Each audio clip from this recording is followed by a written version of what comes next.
Hi, my name's Rick Bloodworth. This is the Common Sense Christian Channel, and today we're going to be talking about Benjamin Franklin and small things. One of the things I really liked about Benjamin Franklin was his attention to detail and also his appreciation that sometimes very large accomplishments began with very small and humble beginnings.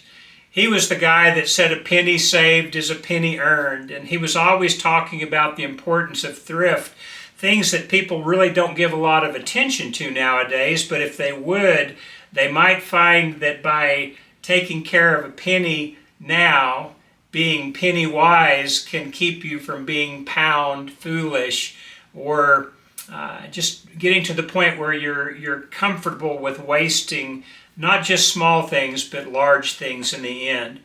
Well, one of the best examples that he had talking about small things was a poem he put in Poor Richard's Almanac. And this poem was not original to him at all. As a matter of fact, as far as we can tell, it goes way back to the 13th century. But the form that he put of this poem went something like this. For the want of a nail, a shoe was lost, and for the want of a shoe, a horse was lost, and for the want of a horse, a rider fell, and for the want of a rider, a battle was lost, and for the want of a battle, a kingdom was lost, all for the want of a nail. Well, that's a pretty short little poem or a little proverb, but it packs a really big lesson. We can all understand back during the days when horses were so important, it was very critical that they make sure that their hooves were taken care of, and especially when we're talking about the horseshoes. And if we're talking about the horseshoes of a horse that's about to ride into battle, it becomes all the more important. And to think that just because they were missing a nail for a shoe, it ended up eventuated in this proverb of losing a kingdom. While that may be a little bit far-fetched to some of us, we can see that there have been some very small things that have had very big consequences. Way back in the 80s, a little bit after Carolyn and I were married, there was a really big explosion in the NASA program. The rocket that was heading into space with several astronauts blew up shortly after takeoff. And as they were able to go back and try and do the forensics to try and figure out what it was that caused this explosion, they finally settled on a little O-ring. Here is this multi-million-dollar rocket in a multi-billion-dollar program, the space program, and yet probably an O-ring that wouldn't have cost more than a few dollars failed. And as a result of that, it cost several people their lives. It was a big tragedy. I think a lot of people can go back and remember that time. I remember my wife was watching this shuttle take off and saw the explosion. She called me when I was at work to tell me what had happened. It was a big deal at the time. It made a big impression on a lot of people. Small things can really make a big difference, but they can also make a really big difference for good. And so I want to go back to a couple of parables that you're very familiar with. Not parables, but a couple of examples that occurred during Jesus' ministry. And they involved the feeding of a lot of people with just a few loaves and a few fish. In Matthew chapter 14, Jesus had been teaching in a remote place. And the disciples came to Jesus and said, "You're going to have to send these people home. They're going to faint from hunger on their way back if you don't send them now." And so in verse 16 of Matthew 14, Jesus replied, "They don't need to go away. You give them something to eat." "We have here only 5 loaves of bread and 2 fish," they answered. "Bring them here to me." And he directed the people to sit down on the grass, taking the 5 loaves and the 2 fish, and looking up to heaven, he gave thanks and broke the loaves. When he had given them to the disciples gave them to the people. They ate and were satisfied. And the disciples picked up 12 basketfuls of broken pieces that were left over. The number of those who ate was about 5,000 men, plus the women and children. And then in Matthew chapter 15, we have an almost identical experience where Jesus has been teaching to people who are now about to get hungry and need to be fed. And so in Matthew chapter 15, starting in verse 32, Jesus called his disciples to him and said, I have compassion on these people. They've already been with me 3 days and have had nothing to eat. I don't want to send them away hungry, or they may collapse on the way. His disciples answered, Where could we get enough bread in this remote place to feed such a crowd? How many loaves do you have? Jesus asked. 7, and a few small fish. He told the crowd to sit down on the ground. He took the 7 loaves and the fish, and when he had given thanks, he broke them, gave them to the disciples, and they in turn to the people. They all ate and were satisfied. Afterward, the disciples picked up 7 basketfuls of broken pieces that were left over. The number of those who had ate was 4,000, plus women and children. So here we have almost 2 identical situations, and they weren't very far apart as far as time. And they essentially involve the same thing. There are people who had a need that needed to be met. And while the disciples of Christ looked at it and thought, well, we can't meet this need, they need to take care of themselves, Jesus in both situations determined that they needed to be taken care of. And so when the disciples were confronted with this request by Jesus, they just pointed out, we don't have enough. In one instance, they just had 7 loaves and 2 fish. And in another instance, they just had a few loaves of bread and 2 small fish, or a few small fish. And so it didn't seem like enough. It was too small of a thing to feed thousands of people. But there's a principle here that we all, I think, could benefit from if we would just learn it. And that is this. If you will use what you have in God's service, no matter how small it may seem to you, but if you will use everything that you have, then God will fill in the gap to take care of what's needed.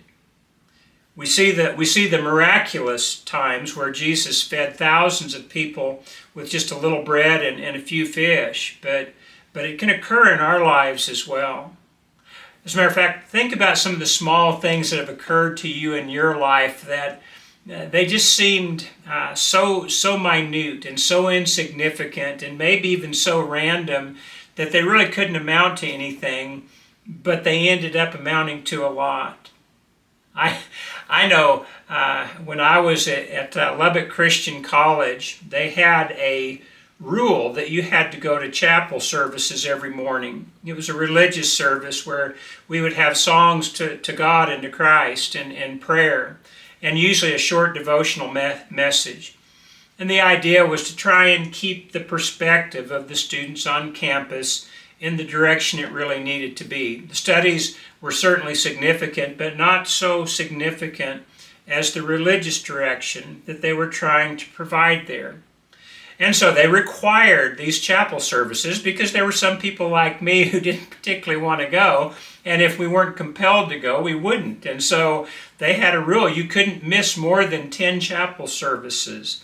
And if you did, on the 11th time you missed, you got fined pretty good. And on the 12th time, you got fined again. And if you missed 13 times in one semester, you might be dismissed from school. Well, my junior year, I was probably not the best student and probably not the best attendee of chapel. And so I got to the point where I had my 10 absences and even exceeded it, and it paid a fine or two.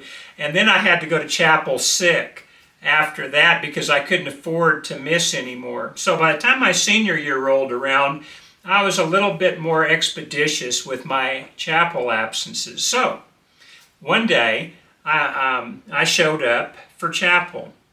On this particular day, there was a beautiful young woman who had missed a lot of chapel herself, but her situation was entirely different. She was working to make some money, and so her absences were excused. She had a work exemption, and so she didn't make it to chapel a lot. Just maybe a day or two a week was all she could make it. But one day, after chapel, that I had actually attended, and that this young, beautiful woman had also attended, we met on the chapel steps. Now, we knew of each other. It was a small campus. We had seen each other around and probably even spoken to each other, but on that day, for whatever reason, we saw each other on the chapel steps and we started engaging in a conversation. And we both became very interested in the other person, and from there, a relationship very quickly developed. And I'm not sure that I should tell this because there's a lot of people who would like their kids to take a little bit more time, but within 3.5 weeks of meeting and talking on the chapel steps, we were unofficially engaged. And now we've been married for 42 years. That seemingly insignificant incident, my actually going to chapel one day, her actually being on campus to go to chapel, resulted in our meeting and establishing a lifelong relationship. Don't despise small things and don't despise small beginnings. It's amazing what God can do with them. There's another situation of a man who was an alcoholic. He was a drunk. He was married and he had 3 boys, but he wasn't much of a husband and he wasn't much of a father because he just had such a difficulty with alcoholic beverages. Well, they moved around, as alcoholics often do, and they ended up in a new neighborhood, and they ended up moving next door to a man and a woman, and the man looked at that situation and he had compassion on these people, on this family, and upon this man. And he told his wife, I'm going to try and get a Bible study with this man. Well, I don't know what his wife thought about that, but anyway, the man and this alcoholic started visiting, and after a while, the man was able to encourage him towards a Bible study. Now, usually when we do this, it doesn't pan out, does it? You probably ask 100 people to come with you to a worship service, and maybe one of those 100 people might come. The other 99 wouldn't. You might ask 100 people for a Bible study, and the same result. Maybe just one at most would take you up on it. And so sometimes because we see these results as being so small, we despise these results, and so we don't put any effort in at all. But in this particular situation, this man's small effort ended up in a situation where the alcoholic's heart was touched. As a matter of fact, he was cut to the core. And he was determined he was going to do something about it. He became a Christian, and he changed his life. He stopped drinking. I remember talking to one of his sons years later, and he was talking about that situation, and he said used to when his father would come home, he'd hide. He was so afraid of what he might do. He said he never beat him, but being drunk, it was just a really scary thing for a small child to have to deal with. And since he didn't know what his daddy might do, he would hide from him. Well, he went from hiding from his daddy to going and attending the worship service with his mama and his daddy and his brothers. He grew up and became a gospel preacher. Another one of his brothers grew up and became a gospel preacher. And another one of his brothers went into a different field, but he would preach from time to time. And all 3 of them had opportunities to become very good evangelists, very good personal workers. And I have no idea how many hundreds or even thousands of studies that these men had through the years that resulted in people coming to Christ and giving their lives to the Lord and accepting the gospel's call and then giving their life over to following Christ. And all this happened, all these thousands of incidents, and who knows how many families were changed because of this. So it may be thousands upon thousands now of people who are positively affected because this man took compassion on another man and did the small act of asking him if he wouldn't be interested in learning more about Jesus. And even though most people would have said no, this man said yes, and it changed his entire family tree. One of the sweetest families you'd ever meet. I have no idea how many grandsons and granddaughters came about as a result of this who were raised for Christ. And I have no idea how many great-grandsons and great-granddaughters there are now. But I know there's a lot, and I know it's a godly family. They're not perfect, but what a difference just one small act of kindness can do. And so here's the point when we talk about small things. From a negative standpoint, from a consequential standpoint, just failing to do one small thing can eventuate in something really big. Remember, for the want of a nail, a kingdom was lost. Well, maybe this specific thing has not actually happened, but there have been things that have been very similar to that.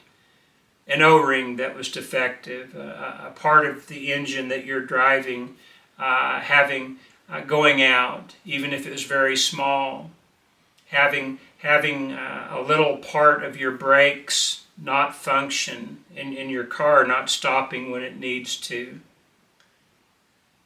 taking that first drink,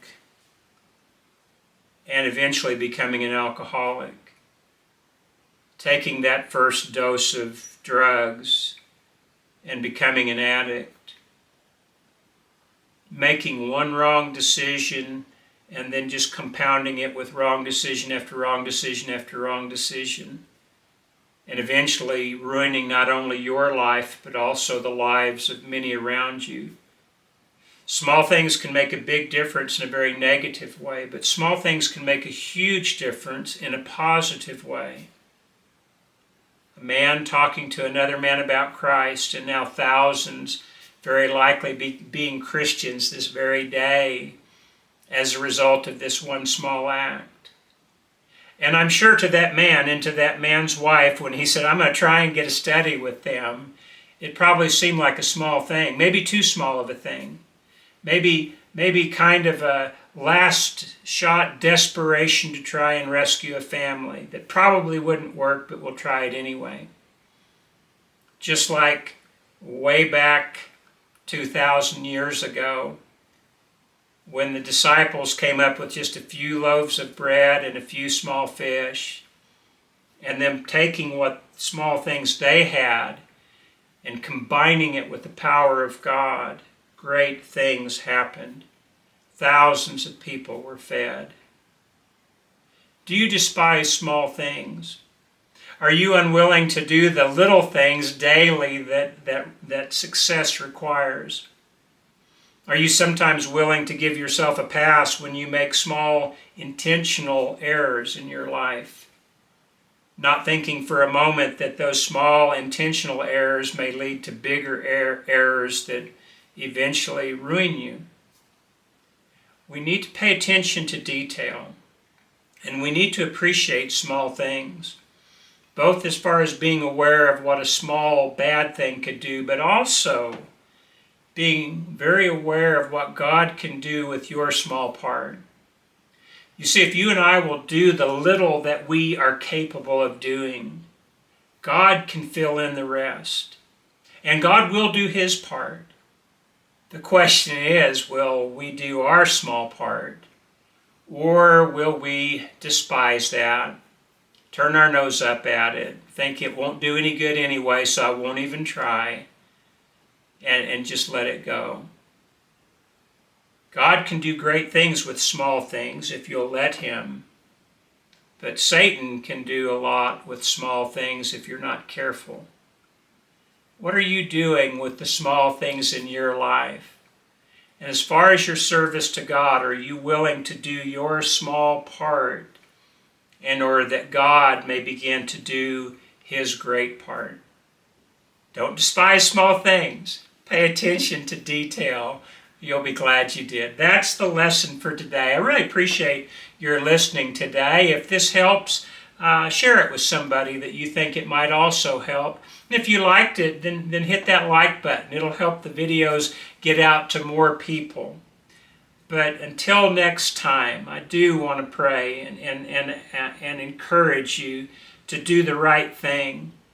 And I do pray that God will richly bless your efforts as you attempt to do your small part in order that God may do great things through it.